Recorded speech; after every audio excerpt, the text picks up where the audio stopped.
ஜனாதிபதி மஹிந்த ராஜபக்சவுக்கும் கென்யாவின் ஜனாதிபதிக்கும் இடையில் பேச்சுவார்த்தை ஒன்று இடம்பெற்றுள்ளதாக ஜனாதிபதியின் ஊடக இணைப்புச் செயலாளர் விஜயநந்த ஹேரத் கூறினார். கென்யாவுக்கு விஜயம் மேற்கொண்டுள்ள ஜனாதிபதி மஹிந்த ராஜபக்ச அந்த நாட்டின் 50வது சுதந்திர தின நிகழ்விலும் கலந்து கொண்டார். நைஜீரியாவின் ஜனாதிபதி குட்லக் ஜோனத்தன், மலாவி ஜனாதிபதி ஜோய்ஸ் பண்டா, தன்சானியாவின் ஜனாதிபதி ஜகையா கிக்வெதே, கொங்கோ நாட்டின் ஜனாதிபதி ஜோசப் கபீலா உள்ளிட்ட பல நாடுகளின் தலைவர்களும் இந்த நிகழ்வில் கலந்து கொண்டிருந்தனர். 1963 ஆண்டு டிசம்பர் 12 சுதந்திரம் அடைந்த கென்யாவின் முதலாவது ஜனாதிபதியாக ஜொமோ கென்யா திகழ்கின்றார்.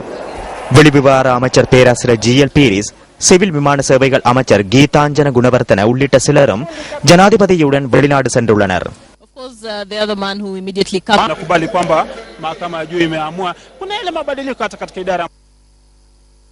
வரையறுக்கப்பட்ட கேபிட்டல் மகாராஜா நிறுவன தலைவருக்கு எதிராக ஐக்கிய தேசிய கட்சியின் பாராளுமன்ற உறுப்பினர் மங்கள சமரவீர மாதிரி நீதவான் நீதிமன்றத்தில் தாக்கல் செய்திருந்த மனு நேற்று தள்ளுபடி செய்யப்பட்டது. இது தொடர்பான வழக்கு மாத்திரை மேலதிக நீதவான் மஞ்சுள கருணாரத்ன முன்னிலையில் நேற்று பரிசீலனைக்கு எடுத்துக் கொள்ளப்பட்டது. வரையறுக்கப்பட்ட கேபிட்டல் மகாராஜா நிறுவன தலைவர் நேற்றைய தினம் நீதிமன்றத்தில் ஆஜராக வேண்டும் என மாத்திரை மேலதிக நீதவான் மஞ்சுள கருணாரத்ன கடந்த 25 உத்தரவிட்டிருந்தார். 1979 ஆண்டின் 15ஆம் இலக்க குற்றவியல் நடைமுறை சட்டக்கோவையின் 81வது விதிமுறையின் கீழ் பாராளுமன்ற உறுப்பினர் மங்கள சமரவீரவினால் தாக்கல் செய்யப்பட்ட தனிப்பட்ட முறைப்பாட்டை ஆராய்ந்த பின்னர் இந்த உத்தரவு பிறப்பிக்கப்பட்டிருந்தது. இது தொடர்பில் வரையறுக்கப்பட்ட கேபிட்டல் மகாராஜா நிறுவன தலைவர் சார்பாக மாத்திரை நீதவான் நீதிமன்றத்தில் நகர்த்தல் மனு ஒன்று தாக்கல் செய்யப்பட்டது. கடந்த 5ஆம் தேதி தாக்கல் செய்யப்பட்ட இந்த நகர்த்தல் மனுவை ஆராய்ந்த மாத்திரை மேலதிக நீதவான் மஞ்சுள கருணாரத்ன வரையறுக்கப்பட்ட கேபிட்டல் மகாராஜா நிறுவன தலைவர் நீதிமன்றத்தில் ஆஜராக தேவையில்லை எனவும் அவர் சார்பாக சட்டத்தரணிகள் மாத்திரம் ஆஜராகின்றமை போதுமானது என்றும் அறிவித்தார். இதன் பிரகாரம் இந்த வழக்கு நேற்று விசாரணைக்கு எடுத்துக் கொள்ளப்பட்ட சந்தர்ப்பத்தில் வரையறுக்கப்பட்ட கேபிட்டல் மகாராஜா நிறுவன தலைவர் சார்பாக நீதிமன்றத்தில் ஆஜரான ஜனாதிபதி சட்டத்தரணி ரியன்சி அரசகுலரத்ன இந்த நிறுவனம் சட்டத்தின் முன் தனிநபராக கருதப்படும் ஒரு நிறுவனமாகும் என சுட்டிக்காட்டினார்.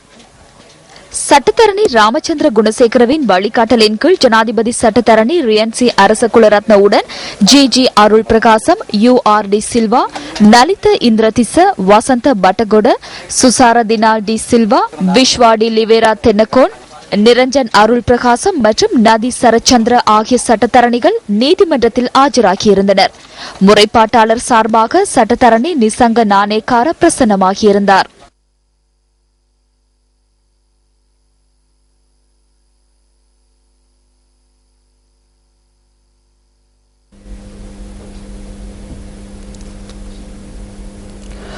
வங்காள விரிகுடாவில் உருவாகியுள்ள மாடி சூறாவளி இன்றிரவு இந்தியாவை அடையும் என எதிர்பார்க்கப்படுவதாக வளிமண்டலவியல் திணைக்களம் குறிப்பிட்டுள்ளது.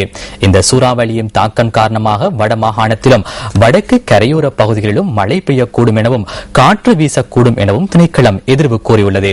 அத்துடன் திருகோணமலை முதல் யாழ்ப்பாணம் வரையான மன்னார் வரையான கடற்பிரதேசங்களில் காற்றின் வேகம் மணிக்கு 70 தொடக்கம் 80 கிலோமீட்டர் வரை அதிகரிக்க முடியும் எனவும் வளிமண்டலவியல் திணைக்களம் தெரிவித்துள்ளது. கடல் பிரதேசத்தை பொறுத்தவரையில் அடிக்கடி மழை அல்லது இடியுடன் கூடிய மழை திருகோணமலை தொடக்கம் யாழ்ப்பாணம் ஊடாக மன்னார் வரையிலான கடல் பிரதேசங்களுக்கு அப்பாற்பட்ட கடல் பிரதேசங்களில் பெய்வதுடன் காற்று வடமேற்கு திசையில் வீசும். வேகம் மணிக்கு 30 தொடக்கம் 40 கிலோமீட்டர் வரையும் காணப்படும். திருகோணமலை தொடக்கம் யாழ்ப்பாணம் ஊடாக மன்னார் வரையிலான கடல் பிரதேசங்களுக்கு அப்பாற்பட்ட கடல் பிரதேசங்களின் காற்றின் வேகம் இடைக்கிடை மணிக்கு 70 தொடக்கம் 80 கிலோமீட்டர் வரை உயரக்கூடும். எனவே கடல் கொந்தளிப்பாகவும் அபாயகரமாகவும் இடைக்கிடை காணப்படும். இதேவேளை அம்பாறை மாவட்டத்தில் தொடர்ந்தும் கடல் கொந்தளிப்பாக காணப்படுகின்றமையினால் மீனவர்கள் கடலுக்கு செல்வதை தவிர்த்து வருகின்றனர்.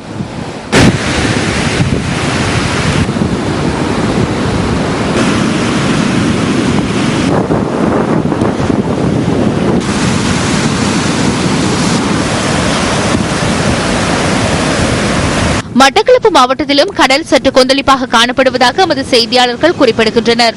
இதனால் கரையோர பிரதேசங்கள் பாதிப்புக்குள்ளாகியுள்ளன. மாவட்டத்தில் மீன்பிடி தொழில் முற்றாக தடைப்பட்டுள்ளதாகவும் எமது செய்தியாளர்கள் தெரிவித்தனர். யாழ்ப்பாணத்திலும் சீரற்ற வானிலை தொடர்கின்றது. கடல் கொந்தளிப்பாக காணப்படுவதாகவும் எமது பிராந்திய செய்தியாளர் தெரிவித்தார். திருகோணமலை மாவட்டத்தில் மப்பும் மந்தாரவுமான காலநிலை நிலவுகிறது. காலநிலை மாற்றம் காரணமாக மீனவர்கள் கடலுக்கு செல்வதை தவிர்த்து வருவதாக எமது செய்தியாளர் தெரிவித்தார்.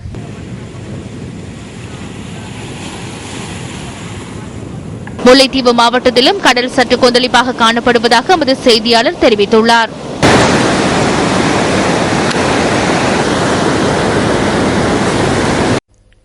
அம்பாறை மாவட்டம் அட்டாளைச்சேனை பிரதேசத்தில் உள்ள கோணாவத்தை ஆறு தற்போது அகலப்படுத்தப்பட்டு வருகின்றது. எவ்வாறாயினும் இந்த நடவடிக்கை நீதியற்ற முறையில் முன்னெடுக்கப்பட்டு வருவதாக பிரதேச மக்கள் தெரிவிக்கின்றனர். இந்த ஆற்றை அகலப்படுத்தும் நடவடிக்கை எவ்வாறு முன்னெடுக்கப்படுகின்றது என்பது தொடர்பில் நியூஸ் ஃபர்ஸ்ட் இன்று ஆராய்கின்றது. இது கிழக்கு மாகாணத்தின் அம்பாறை மாவட்டத்தில் பிரசித்தி பெற்ற கோணாவத்தை ஆறு. இந்த பிரதேசத்தில் உள்ள பல்லாயிரம் ஏக்கர் வயல் நிலங்களில் நிரம்பும் மேலதிக நீரை வெளியேற்ற இந்த ஆறு உதவுகிறது. இந்த ஆறு தற்போது அகலப்படுத்தப்பட்டு வருகிறது. நெற்செய்கை காணிகளின் வடிசலை விரிவுபடுத்துவதற்காகவே இந்த நடவடிக்கை முன்னெடுக்கப்பட்டு வருகிறது.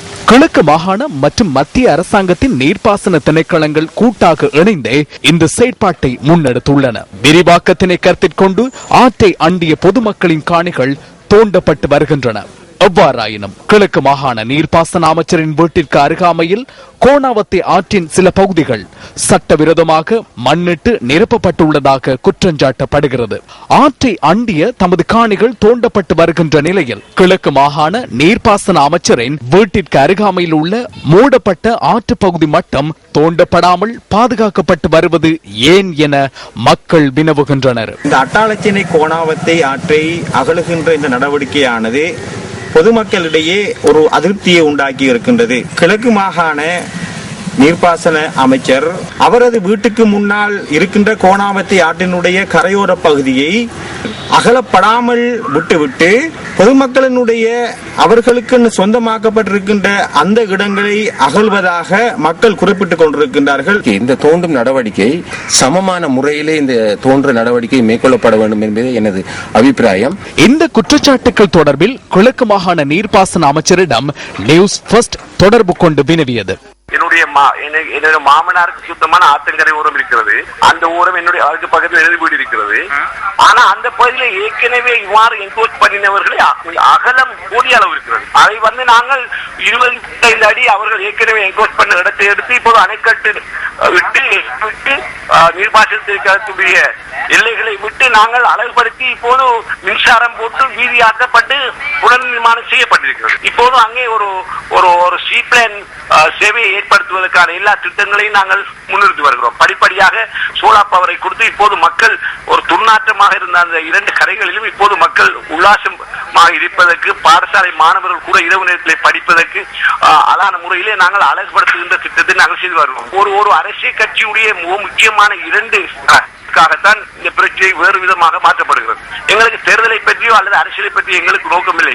எங்களுக்கு தேர்தலில் இருப்போமா இல்லையா என்பதெல்லாம் தெரியாது. இது அட்டாளச்சேனை பிரதேச சபைக்கு உட்பட்ட இந்த ஏரியாவில் செய்யப்படுகின்ற ஒரு வேலையும் அட்டாளச்சேனை பிரதேச சபைக்கு எந்த அறிவித்தல் மூலமும் தெரியப்படுத்தப்படுவதில்லை. அமைச்சர் அவருடைய வீட்டுக்கு முன்னால் இருக்கின்ற எந்த ஒரு மணலையும் எந்த ஒரு ஆற்று விரிவாக்கல் எந்த ஒரு நடவடிக்கை மேற்கொள்ளாமல் மக்களுடைய காணிகளை தோண்டிக் கொண்டிருப்பது உண்மையில் மக்கள் அவர்களுடைய காணிகள் பல ஏக்கர்கள் அளிக்கப்படுவதும் தென்னை மரங்கள் வெட்டப்படுவதை நினைத்து அழுது கொண்டிருக்கிறார்கள். இது சரியான ஒரு நியாயமான முறையில் இதனை செய்ய வேண்டும் என்பதனை நான் இந்த இடத்தில் கூறிக்கொள்ள விரும்புகிறேன். இதேவேளை கோணாவத்தை ஆற்றை அகலப்படுத்தும் நடவடிக்கையின் போது அட்டாளைச்சேனை பிரதேச சபை தரப்பினரின் ஆலோசனைகள் பெறப்படவில்லை என தெரிவிக்கப்படும் கருத்து தொடர்பிலும் அவரிடம் வினவினோம். நாங்கள் பிரதேச சபையிடம் சொல்லவில்லை என்பதற்காக அவர்கள் அவ்வாறு சொல்கிறார்கள். அதே நேரம் அதே பிரதேச சபை செய்கின்றவர்களுடைய பல பிரச்சனைகள் இருக்கின்றது. எனவே அவர்களுடைய பிரச்சனைகளை பற்றியிலே நாங்கள் அதை பேசி நாங்கள் அவர்களோடு முரண்படுவதை விட மத்திய நீர்ப்பாசனத்திற்கு சொந்தமான விடயம். எனவே நீர்ப்பாசன திணைக்களம் குறிப்பிட்ட எல்லாருடன் பேச்சுவார்த்தை காணி சொந்தக்காரர்களும் சம்மதம் தெரிவித்திருக்கிறார்கள்.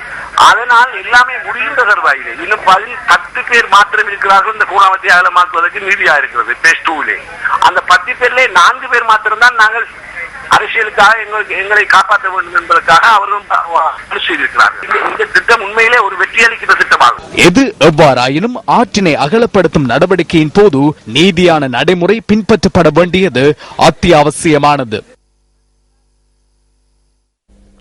செய்திகள் தொடர்கின்றன. இலங்கை கடற்பரப்புக்குள் அத்துமீறி பிரவேசித்த இந்திய மீனவர்கள் 30 பேர் வடபகுதி கடற்பரப்பில் கைது செய்யப்பட்டுள்ளனர். இந்த மீனவர்களின் 8 படகுகளும் கடற்படையினால் பறிமுதல் செய்யப்பட்டுள்ளதாக கடற்படையின் ஊடக பேச்சாளர் கமாண்டர் கோசல வர்ணகுலசூரிய தெரிவித்தார். அதன்படி கடந்த 2 நாட்களுக்குள் கைது செய்யப்பட்ட இந்திய மீனவர்களின் எண்ணிக்கை 140ஆக அதிகரித்துள்ளது. வடபகுதி கடலில் அத்துமீறி நுழைந்த குற்றச்சாட்டில் கைதான 110 இந்திய மீனவர்களிடமும் போலீசார் வாக்குமூலங்களை பதிவு செய்து வருகின்றனர். முல்லைத்தீவுக்கு வடக்கே செம்மலை கடற்பரப்பில் வைத்து 110 இந்திய மீனவர்களை கடற்படையினர் நேற்று கைது செய்ததுடன் அவர்களிடமிருந்து 15 படகுகளையும் பறிமுதல் செய்திருந்தனர். அதன் பின்னர் திருகோணமலைக்கு அழைத்து வரப்பட்ட இந்திய மீனவர்கள் கடற்படையினரால் துறைமுக போலீசாரிடம் ஒப்படைக்கப்பட்டனர். கைது செய்யப்பட்ட அனைவரிடமும் திருகோணமலை துறைமுக போலீசார் வாக்குமூலங்களை பதிவு செய்து வருகின்றனர்.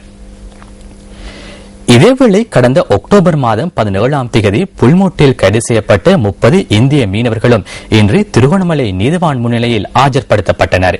இதன்போது இவர்களை எதிர்வரும் 24ஆம் தேதி வரை தொடர்ந்தும் விளக்கமறியலில் வைக்குமாறு நீதிவான் உத்தரவிட்டுள்ளார். ஐக்கிய தேசிய கட்சியின் தலைமைத்துவ சபை யாருடைய தேவைக்காக உருவாக்கப்பட்டது என்பது தொடர்பில் பல்வேறு தரப்பினரும் கேள்வி எழுப்பியுள்ளனர். அனுராதபுரத்தில் அண்மையில் நடைபெற்ற நிகழ்வொன்றில் ஐக்கிய தேசிய கட்சியின் தலைமைத்துவ சபையின் உறுப்பினர் லக்ஷ்மண் கிரியல்ல இவ்வாறு கருத்து வெளியிட்டார். இது தொடர்பான தகவல்களை எமது அடுத்த பிரதான செய்தியில் எதிர்பாருங்கள்.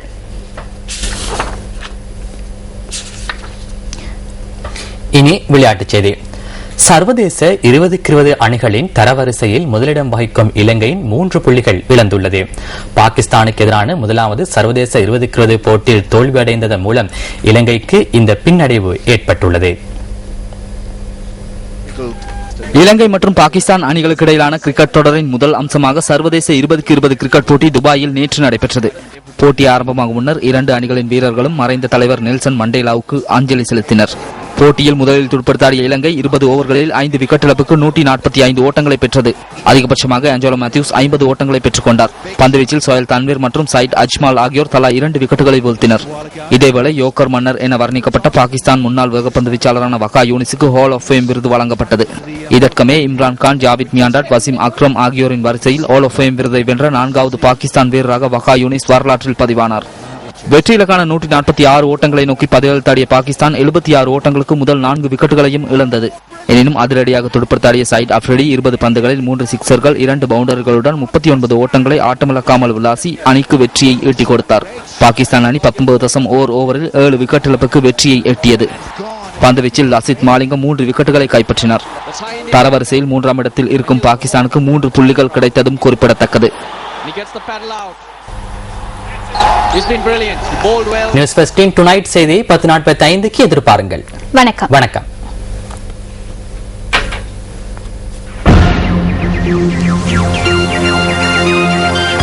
Hotline 0114-896-896 www.newsfirst.lk. Feedback